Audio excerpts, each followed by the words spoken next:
Bom dia.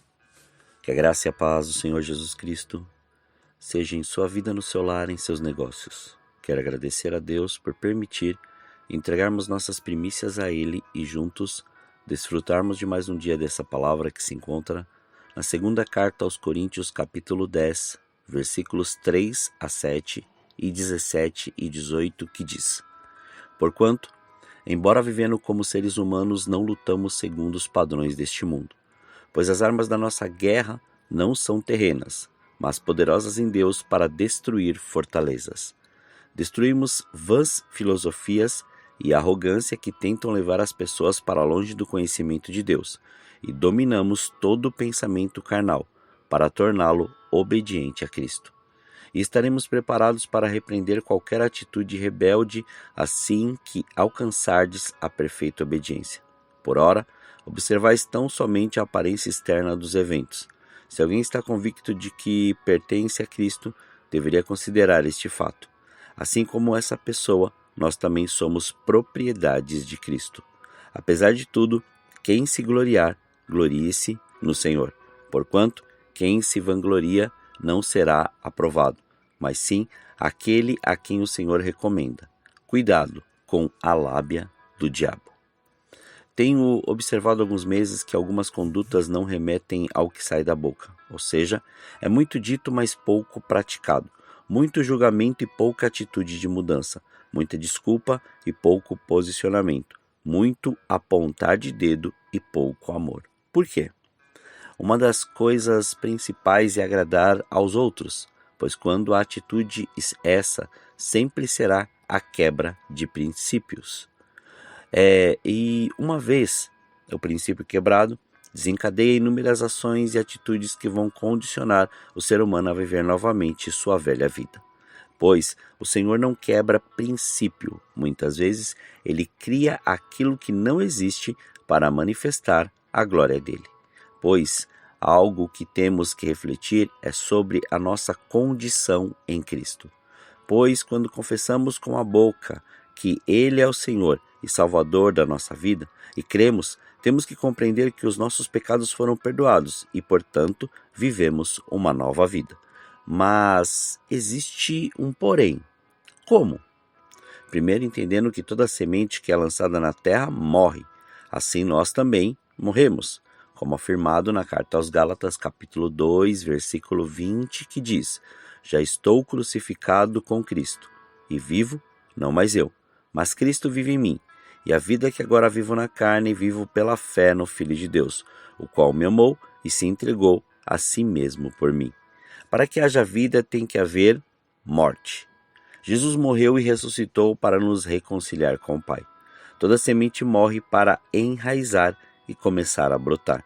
Semente que não morre na terra não gera vida. Assim, é o início do entendimento da vida em Cristo. Morremos para que essa nova vida em Cristo se manifeste em nós. A morte nada mais é do que uma passagem, uma transformação. Não existe o nascimento da planta sem a morte da semente.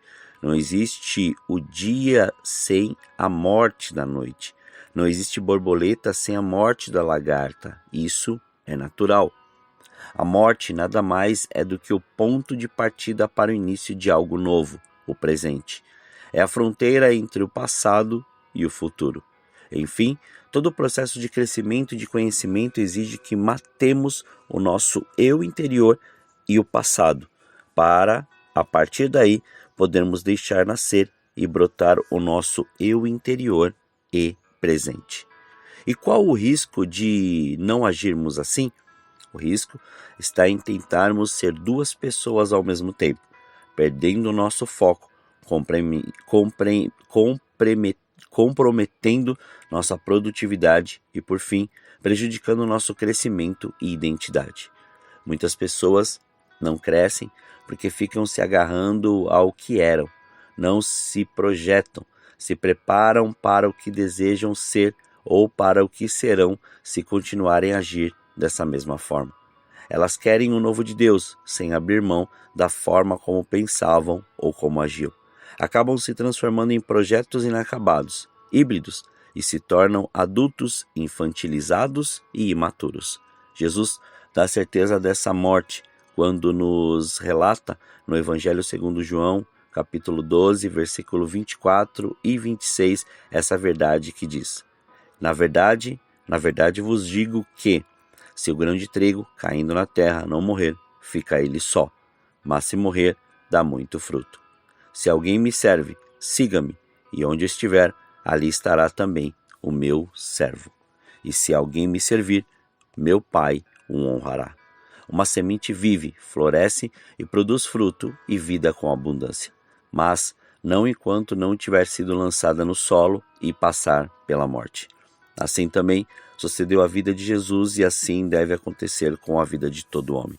Aquele que vive egoístamente, preservando a sua vida para si mesmo, não pode produzir qualquer benefício, porque é uma semente que jamais foi plantada.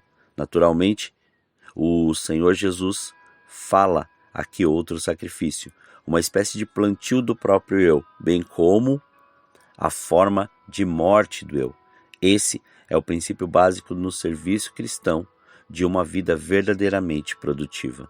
A natureza humana não atinge, neste mundo, uma aparência verdadeira e essencial mediante o auxílio da poesia e da arte, mas chega ao que é verdadeiro e belo mediante a transferência do indivíduo da morte para uma nova vida. O grão de trigo, neste caso, simboliza a nova vida que deve resultar na morte, a fim de aparecer em riqueza em seu fruto. No caminho da morte, não somente o grão isolado de trigo se desdobra em muitos, mas esses muitos, na qualidade de fruto para a nutrição e nova semente, aparece com um poder infinito, como uma vida imensurável. É esse o processo aparentemente destrutivo, que exige a fé da parte do semeador, que desencadeia as forças existentes da semente e permite que a mesma se multiplique. Preservar a semente do seu sepultamento no solo equivale a impedir que a mesma atinja seu melhor desenvolvimento e uso. A lei da semeadora é a lei da vida humana. Você compreendeu que não é mais por aquilo que achamos, queremos ou sonhamos, mas por aquilo que começamos a crer? Não permita mais ser enganado pelas coisas desta terra. Nenhum esforço e desejo físico, intelectual e profissional trará o primeiro resultado que precisamos para prosseguir, o aperfeiçoamento da nossa fé. Isso se dá quando entendemos a morte e começamos a viver a vida de Cristo, assim como prometido na palavra: tudo que colocarmos as mãos, seremos bem-sucedidos. Ao vivermos a vida de Cristo, quebramos paradigmas, tradições, limitações, dúvidas, encantamentos e todo tipo de falácias e dogmatismo. Aprendemos a falar aquilo que edifica, a amar sem esperar nada em troca, a fazer por amor e não por obrigação, a condicionar nossos pensamentos naquilo que nos transforma e renova, aceitando tudo que vai nos levar e manter no caminho para a vida eterna. Portanto, morra para viver a nova vida em Cristo todos os dias. Oremos. Pai, nós te louvamos e te agradecemos. Graças te damos por mais este dia. Obrigado pela sua presença, obrigado pelo seu amor. Somos gratos, Pai, por tudo que o Senhor tem feito e da maneira que o Senhor tem feito. E como somos gratos por este fôlego de vida, gratos pelo Senhor nos mostrar cada vez mais o seu poder, o seu senhorio e revelar a sua graça e a sua glória em nós. Como é maravilhoso poder, Senhor, despertar diante da sua face e poder enxergar e ver a sua maravilhosa graça. Isso, Pai, para nós é muito, Senhor, importante, porque ao despertar nós começamos a enxergar que as novidades são apresentadas, algo novo vem à existência, algo grandioso está, Senhor, para acontecer, pois nada, Pai, pode impedir o seu agir, pois está escrito: agindo tu, quem impedirá? Isso para nós é maravilhoso, por isso somos gratos. Somos gratos por tudo que o Senhor tem feito e da maneira que o Senhor tem feito. Que venha, Senhor, o seu reino em nós. Se estabeleça o seu querer, a sua vontade, a sua graça e a sua glória. E que cada vez mais haja essa multiplicação e essa frutificação. somos gratos em Ti, somos gratos pelo Seu amor, somos gratos pela Sua presença, mas livra-nos do mal, livra-nos da tentação, livra-nos, Pai, de tudo aquilo que muitas vezes tem nos impedido de progredir e prosseguir, porque acabamos ficando presos nas coisas. Muitas vezes o Senhor, Ele nos coloca em lugares para nós edificarmos, fazermos com que aquilo ali, Senhor, tenha o crescimento. E depois, assim como o Senhor descreve na sua palavra, o Senhor nos realoca, nos transporta para um outro ambiente para que continue a fazer aquilo que o Senhor nos chamou. Isso é maravilhoso, Pai.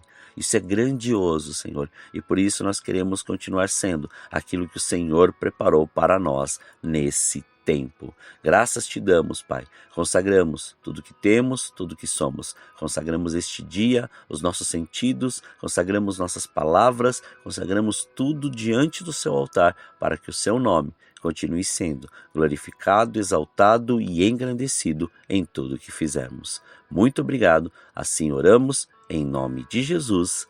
Amém. Que você tenha um dia abençoado na presença do Senhor. E quem vos fala é o pastor Leandro Araújo, de São Paulo, capital. Deus te abençoe grandemente.